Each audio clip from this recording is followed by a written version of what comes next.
too, Laurent, Nicole and myself. And today we're going to talk to you about waste management in the office supplies procurement area.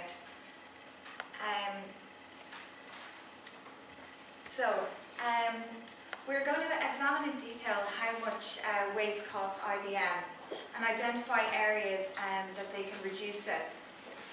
We're also going to make some recommendations based on our research. And we're going to focus on the US only, just as rules and regulations vary. So, reasons to implement waste management. So why would a company want to implement a program? Waste costs real money, and this is coming directly off your profits. The true costs are hidden. It is estimated that when companies estimate the cost of their waste, it's normally 20 times higher than this. Good investment on returns and protecting your image. Also, these days there's very strict rules and regulations and penalties if you don't comply. So IBM has in the US 105,000 employees, which can generate an enormous amount. So we just grouped together a sort of a list of what we could possibly analyse, and we will discuss this with you now further. So now we're going to talk about the strategic decisions which we undertook during our project. In a well-organized way, we eliminated glass and organic waste. This graph shows that the glass consists of just 5% of the overall waste. So we eliminated glass. And this graph shows that the blue one is the organic waste. So the organic waste consists of 46% of the total waste. But looking at the project and office supplies procurement, it is irrelevant to choose organic waste. So now we are going to look at why we chose e-waste. As we all are using in our day-to-day life more and more gadgets, and more often we are discarding them, it has been studied that 73% of the e-waste is still found in the trash bins, and only 29.2% of the e-waste was actually recycled in 2012. The benefits of recycling: it will not only provide money and valuable resources like gold to IBM, but it will also empower their brand value. Measures taken by US has taken take back policy. It has advised organizations to take back their gadgets, and e-steward programs and R2 certifications has helped US. So now let's take a look at plastic waste. So how is it handled? Plastic waste represents 13% of the total waste, and of those 32 tons produced each year, only 9% are recycled properly, and 33% end up directly in the environment. Also, interesting fact, 50% of all plastic used is only used once and then thrown away. So what are the effects of mishandling or handling right plastic waste? 86% of trash found in oceans is plastic. And you know about the new continent made of trash emerging in the Pacific Ocean? It is made 80% by plastic. So plastic is very harmful to the environment and also the human health, as one of its components, bisphenol A, has been found in more than 90% of the US population and is known for increasing the risk of diabetes and heart attacks. Also, companies that use recycled plastics instead of virgin plastic in their production actually save 66% of energy. Nowadays, 50% of plastic waste still ends up in landfill in the US, and it is an alarming fact. And finally, the US are way behind other developed countries and European countries in terms of managing plastic waste. So they, as a developed country, they have the responsibility to implement more practices regarding food waste. Now we'll take a look at paper waste. So, with the introduction of IT, it was hoped that the use of paper would be reduced. But as it stands, still 95% of business reports and that are on paper. So the cost of purchasing paper is really only about 10% of the total cost. So this would mean, so say if 2 employees in IBM, or say 1 employee in IBM used 2 cases of paper per year at $40 a case, this can be multiplied by 31, which would give, which would end up at 260 million. So this is the real cost of paper for them. It was also interesting to see that 50% of the waste that businesses have is paper. So the effects, so 35% of paper is going to our landfill. Landfills in the US particularly are becoming packed to capacity. It's very harmful to the environment, and the US in general, it uses 25% of the world's paper products. We can see here from this graph that this is recycling. So there has been a great increase in recycling from 94 to 2012.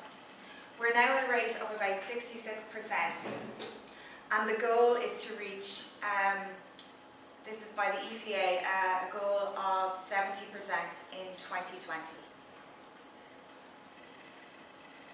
So now we're going to look at the pros and cons of choosing e-waste. As we already discussed, it is the fastest growing waste and has a lot of potential. But there are cons as well. United States government hasn't been supported enough. Only the take-back policy has only been implemented in 21 states, and most of the gadgets has been exported to developing nations. Initially it was exported to China, but now due to change of regulations it has been exporting now to India and Africa. So let's take a look at the pros and cons of considering plastic waste. So as we saw, it causes great damages to the environment and the human health. Also, the US are behind other countries in the matter of plastic waste. And finally, reusing that waste and recycling it actually can save real money for companies. On the con side, it only represents a small portion of the total waste, and also needs of manual disposal by employees and thus high participation.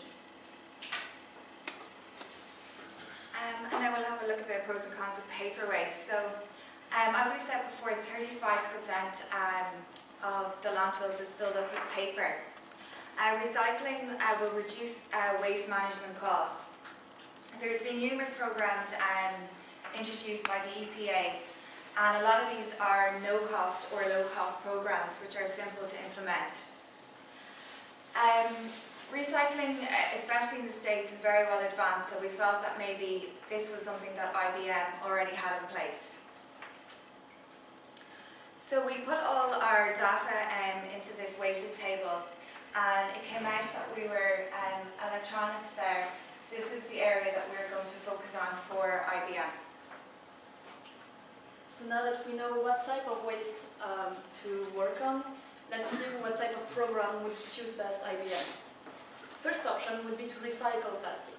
There are actually companies specialized in recycling e-waste. Also, it's a market in expansion, but it's better for older material that's more than 5 years old and has little remaining value. On the con side, there are still not many companies specialized in that, and thus the cost of shipping the e-waste to these companies can be high. Second option would be to reduce the use of electronics, but difficult to implement, especially in companies like IBM, and difficult to justify to the employees. Third option would be to reuse the electronic waste, but if the company chooses to change the material, it's for a good reason, so difficult to implement. And fourth option would be to try to recover part of the initial investment made with the electronic material.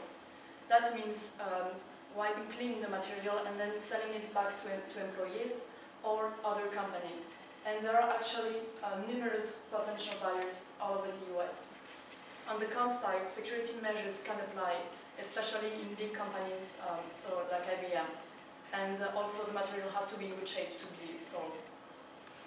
So finally, we added all of this analysis, and the overall score is higher for the recovering option.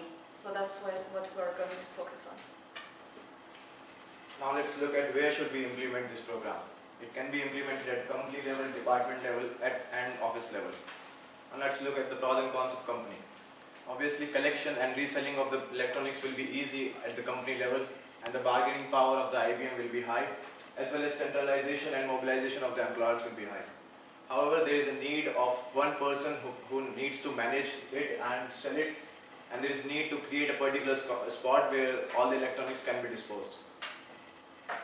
Now, department level, it will be highly easy to collect all the electronics and dispatch it to the company level, as well as the relative proximity of the dustbin of the collecting bins will be easy. But the same problem comes here. There is a need of one person who will manage all the things and will sell it into the market, and average amount of electronics will lead to less motivation. Office, there is similar problem. A few electronics will lead to little motivation. So through this all analysis, we put it into the table, and it pops up that company gets a 9 overall score and department gets an 8 overall score. Now we will look at the further considerations which will lead to successful implementation of this program. The first one is the smart way. It is a smart way to sustainability. It consists of assess your compliance and engage your employers, build your knowledge and plan according to the reduction of the e-waste. Thereafter comes the implementation of the program with successful reviewing of your goals after a frequent interval of time. Factor of conditions, there are enough factor of conditions at each stage: pre-launching stage, implementing stage, experimental stage and post-implemental stage. Further studies are included into the project. Now, description of the program. This program wants a special bins which will be there at every department, and a person will be responsible who will be visiting these sites at every month or so, and he will be collecting this and selling in the market. IT departments can have a bigger e-waste bins because they are the managers of the electronic waste. Now, the objective of the program. We have tried to draw this diagram which gives us an optimistic scenario. If everything goes well, then 60% increment of the engagement of employers will be there in 6 months, which will be followed by 100% in coming 18 months. The required degree of adaptation, it is a snowball effect of change, and it consists of acting, thinking and living. Acting consists of not throwing your electronics at anywhere, but taking your time and doing it at a specific place. And thinking consists of thinking of the overall process of this program and thinking of what hazardous consequences can e-waste generate. Living consists of implementing these programs into your daily basics. Now, last is the most important is ensuring employee participation. This can be achieved by forming a green teams at every level, like a departmental level or an office level, which will have a clear set of objectives and which will demonstrate team cohesion and leadership. Finally, we have some recommendations for IBM. The first one would be to really get information on the regulations regarding e-waste, because they differ from state to state in the US.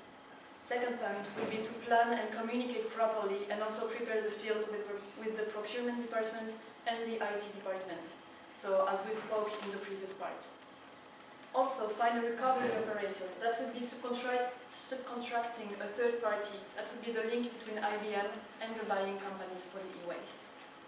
Also, in speaking of buying companies, they have to be in alignment with the values of IBM and their vision for the program. Also, some associations work with the workforce in reinsertion, so that can also be part of the CSR practices of IBM.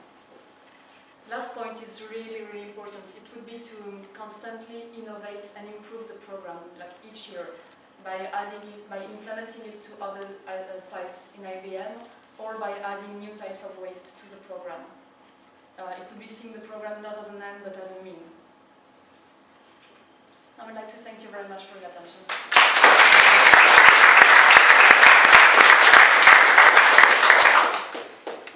Good job, guys. 15 minutes.